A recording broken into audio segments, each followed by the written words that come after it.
In this video, we will show you how to change meeting background in Microsoft Teams.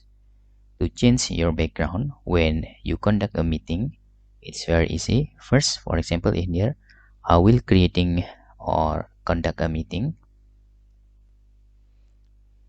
For example, I want to try create meeting with myself, for example.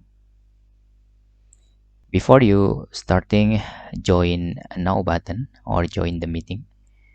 Okay, the first rule in here, you must activate the camera or your webcam, because if you don't activate this menu cannot be clicked.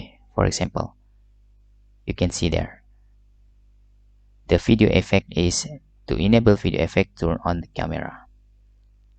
It cannot to be select after you activate your camera like this.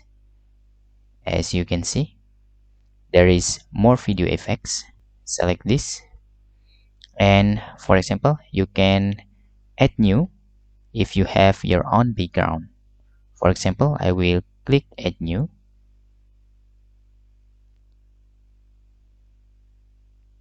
Voila, you successfully change your background before you starting the meeting. After that, you can just click join now to starting your meeting with your new background. Hope this will helpful for you.